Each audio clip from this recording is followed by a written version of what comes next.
and welcome to the program. Thank you for joining us today. This is Moneyline with Nancy, and I am Nancy Naji. It's nice to have you join us today on another edition where we'll break down the numbers for you, where we go beyond the headlines, especially as it concerns business, finance, economy, market, and investment information. So let's do it again today. Tell a friend to tell a friend, and come with us on all our social media platforms. You can join the conversation on Facebook, Moneyline with Nancy, Twitter, Moneyline AIT. You can find and follow me on Twitter at Nancy Ilo. You can also find and follow me on Facebook. Today, we'll be looking at the trade and export sector in Nigeria. So much to talk about. We do know that Nigeria has exited the recession, the worst in 25 years. It's exited the recession in the second quarter of 2017, but there's still a whole lot more to talk about. There are some sectors that are contracting. We will look at how trade and export in this diversification story, because the government have come forward to say that we need to diversify the country away from the monoproduct, which is crude oil. So if crude oil falls, that the price of crude oil falls, Nigeria's economy will not be in a good shape. So we'll be looking at export and trade today on the program. And my guest will be joining me shortly. He is Femi Boyede, certified international trade expert. He will be joining me in a moment to take a look at that. And my guest is joining me right now, Femi Boyede, who is a certified international trade professional. He's the managing director at Koinonia Ventures Limited. He's also the president of Koinonia Global Services Inc. Canada. He's one of Nigeria's foremost international trade professionals with specialization in export development, trade promotion, business advocacy, with experience spanning over 2 decades. Welcome to you, Mr. Boyede. Happy New Year. Happy New Year, Nancy. Now that you have succeeded in making me blush, I hope your viewers can see me blushing now.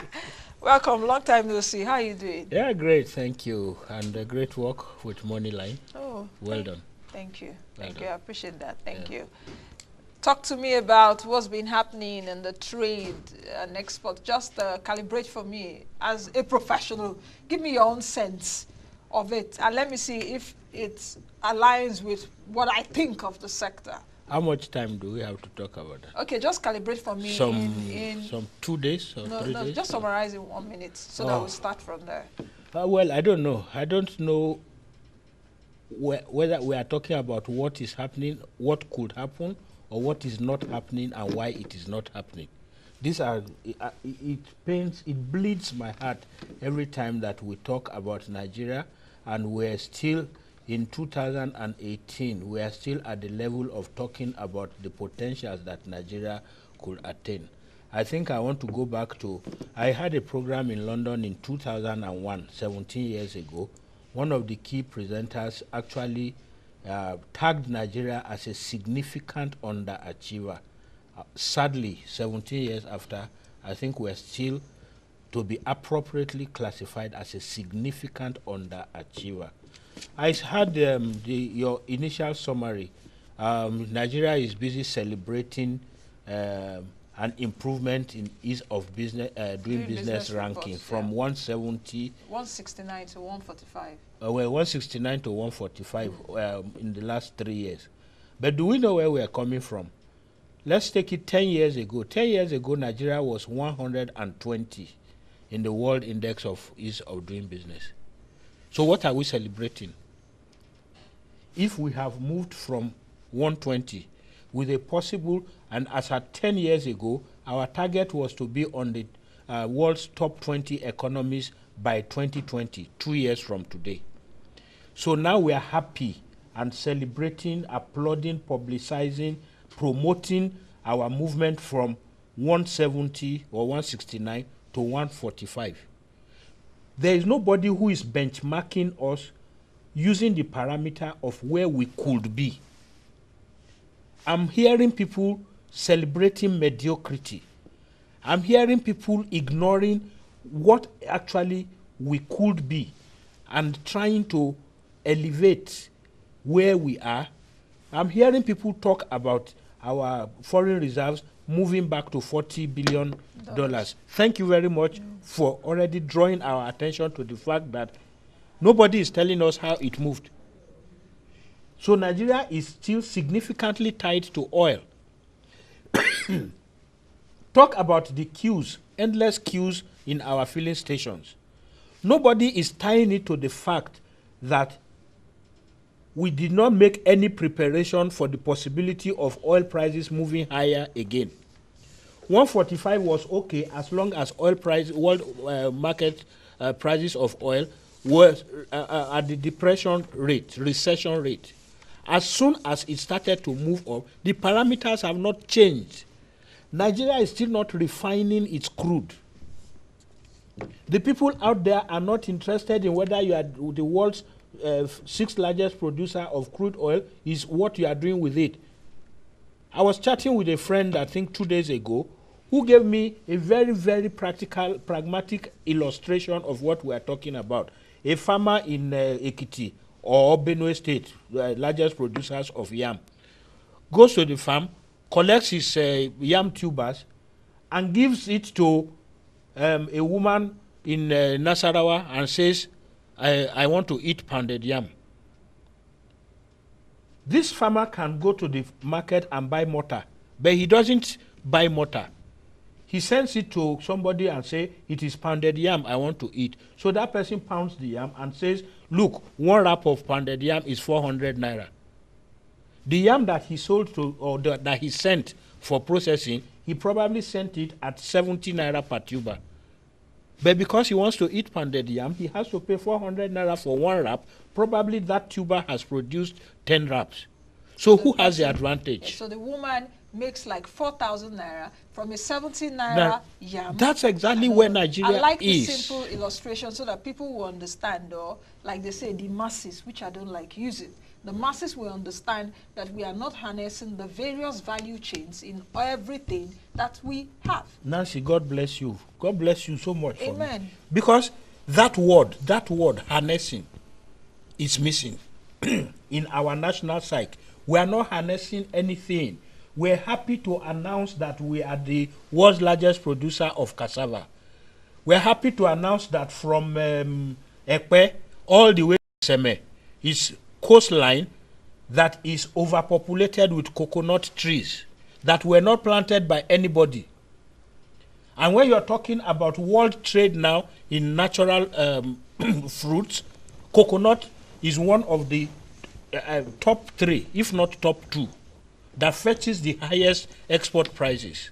We're not doing anything about it. We're not harnessing. We're happy to announce that we are the world's largest producer of cassava. How much of it are we exporting? NEPC some time ago released data that shows that in the products, agricultural products, where Nigeria is top 10, Nigeria is not even top 100 in international market share.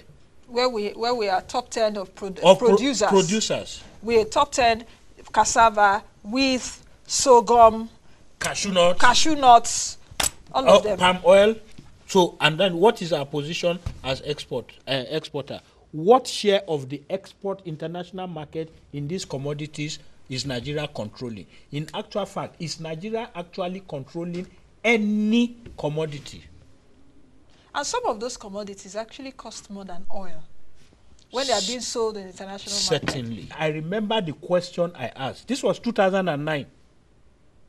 We are heading, we are aiming, we are dreaming, we are aspiring to be in the world's top 20 economies in 11 years from today. Now, as of today, are we going to tell the top 20 to wait for us? That was the question I asked in 2009. As at that time, Nigeria was actually number 129 on world economy. Forget about ease of doing business. Because I found also that governments, please add S. So I'm not talking about the current administration. I'm talking about even the ones previous to this current administration. They have this knack of pulling out the one that looks rosiest, that stands them in the right step. Ease of doing business is only one of the components of ranking world economies. As of 2009, when we were doing strategizing Vision 2020, Nigeria was actually number 129 overall out of 183 countries in world's economic rankings. What are we today? Have we moved any closer? We have done a theoretical exercise that we call rebasing the economy. So we have rebased our economy based on classroom or office rearrangement and come out to say that we are the biggest economy. I don't believe in that. Because that rebasing means that other sectors that were not looked at are also also have a slice of the bread. For example, entertainment, you know, a whole lot, telecoms that wasn't there. That are actually flourishing in spite of government's absence, not because of government presence. Because go to Nollywood today, I'm very sure they cannot give you a template that was supplied by government that is the one that is keeping them running. In fact, someone was telling me, was it 2 weeks ago, that government's infusion into Nollywood is even spoiling the industry now. So government should take off its hand. Should just go and sit down and allow them to continue and do their own emergent strategies. Emergent because they craft it the way it comes and they respond to the stimuli the way they show up.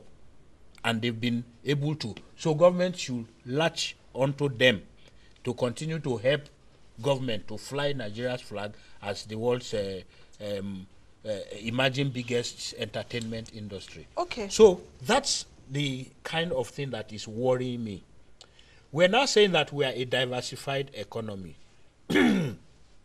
Why?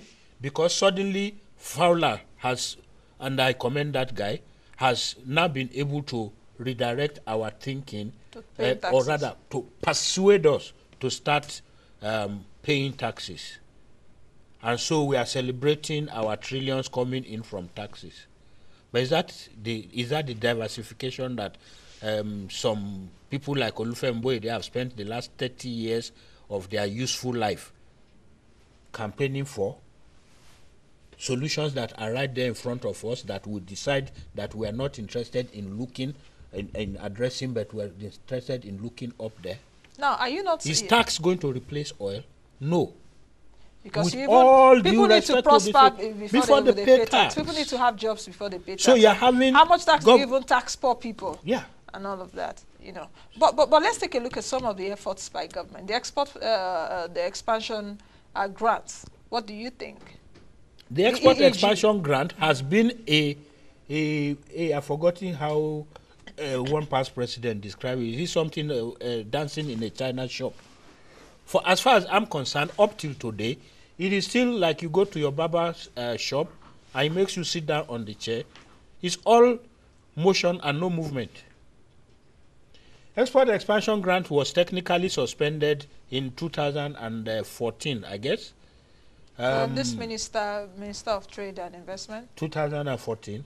Last year, everybody applauded, oh, we have reopened export expansion grant.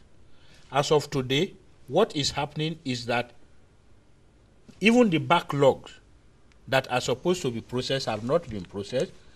The huge negotiable duty credit certificates in the hands of exporters as of this moment remain toilet paper in the hands of exporters because there's nowhere they can use it.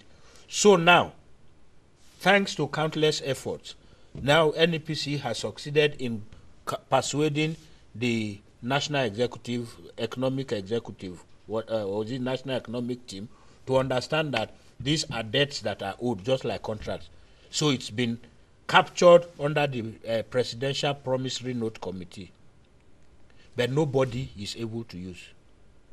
Now there is a new guideline on export expansion grant that has reduced the grant claimable from 30%, a possible 30%, to now a possible highest rate of 15%. Because one of the parameters is because you ask EEG, I need to let you understand it deeply. One of the criteria for benefiting from the export expansion grant, in fact, the most important weight is allocated to that criterion called export growth. Yes. The nation has has gone into economic recession over a period, let's say from 2015, it started coming in until last year. So nothing was growing. But because export growth takes 35% of a possible 100 in getting export expansion grant rate, 35 all over 100. Export growth is in minus for 90% of exporters, especially manufacturer exporters. Therefore, the highest you can expect to get is 65. For you to get an EEG rate of 15%, which is the highest level, you need to score a minimum of 70. So the Nigerian exporter, the manufacturer exporter who has 1,000 other problems that he's faced with, when he comes to export expansion grant, which is only cushioning some of the problems that manufacturer exporters face that are pushing up Nigeria's unit export price beyond international competitiveness. So everything, like I said, just scatter. And yet, they are not yet. It's almost 6 years now since a Nigerian exporter can boldly say that he has actually enjoyed the export incentive called export expansion grant. Where are we going? Have we made any movement? Are we any nearer to our target set 10 years ago against the next 2 years? 2020. Do we have measurable targets for our trade support institutions? So are the leaderships of those agencies held responsible or accountable for achieving any targets at all? Are those agencies being used for political settlement and rewards? Because for me, as of this moment, Nigeria's trade support institutions are supposed to be as vibrant as electronic calculator, Casio. You are supposed to be able to ask, as of this moment, what was Nigeria's performance in the non-oil export sector last year? When you are saying that we have our foreign reserve has grown to 40 billion, how much of it was actually accounted from non-crude oil exports?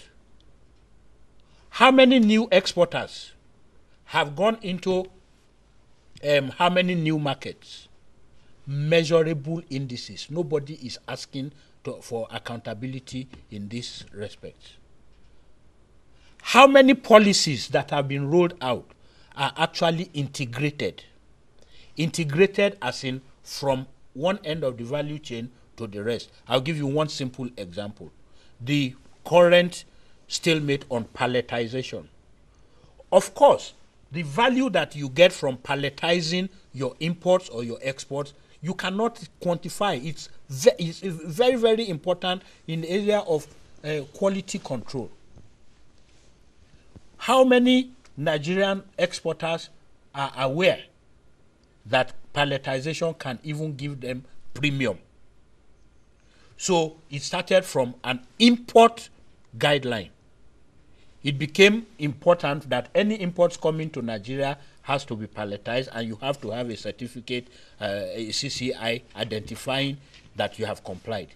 And suddenly, the people wake up and come up and say that is the same thing for exports. There has been no preparation period. Now, what are the solutions? Because it seems we all know the problems, the missing link and all of that. What should we do? Nancy, that's why I asked you how much time, how many days or weeks do we have to talk about this? As of this moment that I'm talking to you, I am not persuaded, I am not convinced that we have a strategic action plan for non-oil export in Nigeria. Even with all some of the actions you're seeing? Oh, I just gave you the illustration of a barber's chair now. So you can continue to move around and move around. We need to propel ourselves forward. I need to see that over the next 2 years, between 2018 and 2020, that Nigeria has produced 10 major exporters of coconut in terms of its oil. Do you know that they make edible fufu from coconut? You are aware of that? Coconut oil too, yes. Coconut oil, yeah. Coconut milk, coconut water. In fact, I flew from Lagos to Abuja 2 days ago, Dana Air served me the usual pack, and the fruit drink in there was coconut juice made in Ghana. Yes, I thought I was the only one that saw that. No, it was carrying when the I was Ghana served flag. in the plane, and I was like, the juice I'm taking to is from Ghana. So yes. What happened to the Nigerian? Okay, fine. Thank you for reminding me. Yeah, okay. Now let me give you another shocking one. I flew overland airways to Ibadan on Sunday. They gave me the choice of chin chin or cake. I opted for chin chin. And the chin chin it tasted well eventually when I took it. But it was just wrapped in transparent nylon paper, yeah. and whatever heat this is in. Yeah. That was all. No name, no identification, no color, nothing attractive at all about it. Fly Medview or First Nation, they will give you chin chin that is packaged to international standards. So what I'm trying to tell you, for example, is that Ghana is earning export proceeds from Nigerian airlines by selling that coconut juice packaged and well, peanut. Yes, because if you see peanut on Nigerian airlines that they serve you and it's well packaged, check the pack. Yeah. It is made in Ghana. Yeah. It's not that we are not also promoting that, but we should also make ours. We should make ours. In fact, we should also use policy. I have always said that policy itself is a market. If the Nigerian Aviation Ministry of Aviation, Nigeria Aviation Authority, for example, makes it mandatory that every foreign airline that is flying out of Nigeria, before your first stopover, you must at least serve, for example, Chivita juice. That becomes a big export market for Chivita, because they are not going to sell to Lufthansa in Naira. So you see a company like Airline Support Services Limited that produces food and what have you, that's a big export market. There's no plenty magic about these things. It's for us to set targets that we are now going to ask the person responsible for that agency. Now, we talked about export stimulation facility. 19th of January, was it 19th or 16th of January, 2016? That's 2 years ago. The governor of Central Bank in Sheraton, Abuja, announced a 500 billion export stimulation facility for Nigeria's non-oil export sector. 2 years ago, 24 months ago. That it was supposed to be managed by Nigeria Export-Import Bank. As of today, I don't have one Nigerian company, one, even if it is a multinational corporation. I don't have one who can tell me that they have accessed 1 billion naira from the export stimulation facility. Nobody is asking the question. So where do we go from here? Where do we go from here? Just use the next few minutes to say. The way you're painting the picture, perhaps we are not even on we are not on the road, let alone we are missing road. You know, they say money miss road, you know, like that. So where do we go from here? We work on ourselves. Because every problem that I have told you, that I have tried to outline, can be solved in 48 hours. So why have sincerity of purpose is lacking. Motive. Ask every leader in Nigeria, everybody in public office, why are they there?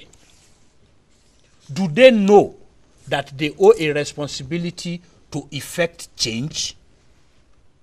Sorry, I have to use the concept of change because that's what it is all about. So when you are given a public office, are you aware that you are supposed to go there to go and effect change? So if you are going to effect change, do you have an action plan for effecting change? If you are talking about, let me limit myself to trade support institutions. For a non-oil export, you have Nigeria Export Promotion Council, you have Nexim Bank, you have Standards Organization of Nigeria or NAFDAC in terms of certification, you have Ministry of transport because you must move from farm gate to port side. You have the maritime authority and all of this. Do they have an integrated, how do I put it, structure, wherein each of these agencies says, I'm planning to do this? For that matter, as simple as the simplest part of it, is there a structure wherein Nigeria Export Promotion Council latches on SMEDAN's entrepreneurship development programs to say, produce for me export aware SMEs. And if you do that and they bring a certificate from you, I will put a letter of comfort to Nexim. So you're talking about synergy and coordination. It's not there. Okay, let's take a look at the issue of this port, the dry ports. The president commissioned the dry ports in Kaduna, I think on the 4th of January, if I'm not mistaken. Talk to me about that. I'm not the government that commissioned dry port, but I can tell you that part of the things that grieve me include our celebrating concepts. Some of these concepts come at the right time, some come as if they are just to fulfill the righteousness of making sure that they are in place. I can reel out for you 50 different institutions in Nigeria that I think are not necessary, that you should wish away. But somebody did a study, an overall exercise, long term. Oronsaye. What has happened to the Oronsaye report? That's where you come back. Agencies are no more now. Yes, some. That's where I talked about us, our motive, our interest. Why are we doing what we are doing? So why do we do selective implementation? If somebody comes out with a roadmap, sorry, your question was on dry ports before I start. So if we have a dry port in Kaduna, I will call that an aggregation center, because there is no way that what you have Tudunwada dry port, which ship is going there to go and carry the containers that are going to Amsterdam? Is it not going to go through Port Harcourt, Lagos, or by air through Aminu Kano Airport? So what we should be talking about is aggregation centers. DHL International, DHL Cargo, Nigeria Limited, right now flies in every day a 60 metric ton cargo plane that has cargo for the whole of West Africa. Of course, about 45 metric tons are for Nigeria. In order for that plane not to go back to Europe empty, DHL now has smaller cargo planes that go to Cotonou, Togo, Aflao, to go and load pineapples, banana, which other tomatoes. They are not picking from Nigeria because Nigeria is not export ready in all of those things, even though there are things that we also have. So they go and pick and aggregate. You understand? So the cargo now comes together at one point. So do we continue to treat economic imperatives, structures, facilities, equipment, do we continue to treat them on a quota basis? Quota as in, oh, okay, we don't have anything that looks like a port in northern Nigeria, let me have a dry port. Or do we establish them based on real need, established need? Do you know how many states in Nigeria have export-free zones?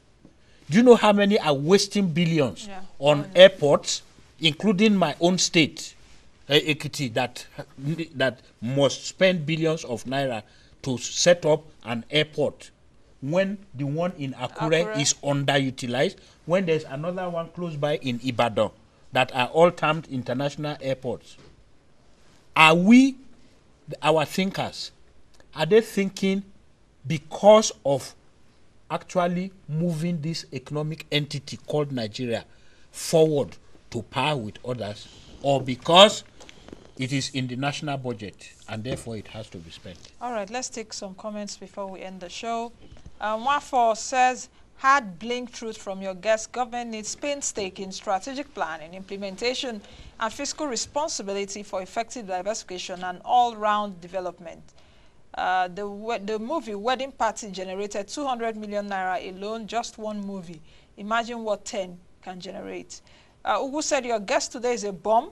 Please, we need more time to listen to him. We need more of his ideas in this government. Do I have any other one to read? I think I would halt here because of my time.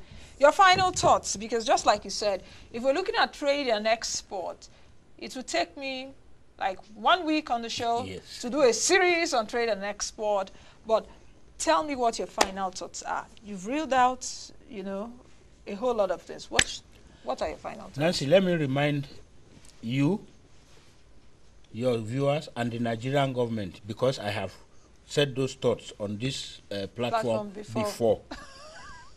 When America went into recession in 2008, they sensed they were going to go into recession. There was a cabinet export development committee that came under the personal supervision of President Barack Obama himself. And then there was now an export specific policy and strategy. Nigeria needs that. Okay. Nigeria needs to, now that we have understood that there is absence of synergy, and probably they need to hone in their energies. Yes, everybody is vibrant with energy. They need to hone in and harness. That's why we need a cabinet committee on this and put an arrowhead there. Who knows, who has the compass in his hands. I think we'll leave it at that, just like you said, you know, that you've said it on my platform for a whole lot of times. And it reminds me of what people tell me sometimes when they see me. You know, they're tired to talk. You know, that you say, and things are not changing. But it's my resolve that we'll continue to talk, because perhaps, like they say, if you don't talk, you will die. If you talk, you will die. It's my policy too. If you don't talk, you will die. If you talk, you will die. So let's talk and make that change. Thank you very much for coming on the program. Thank you. Nancy. All right, I've been speaking with Femi Boyede, who is a certified international trade professional, the managing director at Koinonia Ventures Limited and Koinonia Global Services Inc. Canada. He is an expert in export development, trade promotion, and business advocacy. We've been looking at trade and export. You've heard it from him. We'll devote more time subsequently to look at trade and investment and what have you. So many sectors to look at on this show. Amen. I wonder how I keep up. But anyway, keep up with me tomorrow again for the weekend edition of the program. Be the best you can be and be the change that you want to see. I am Nancy Naji. Have a lovely day, everyone. Bye now.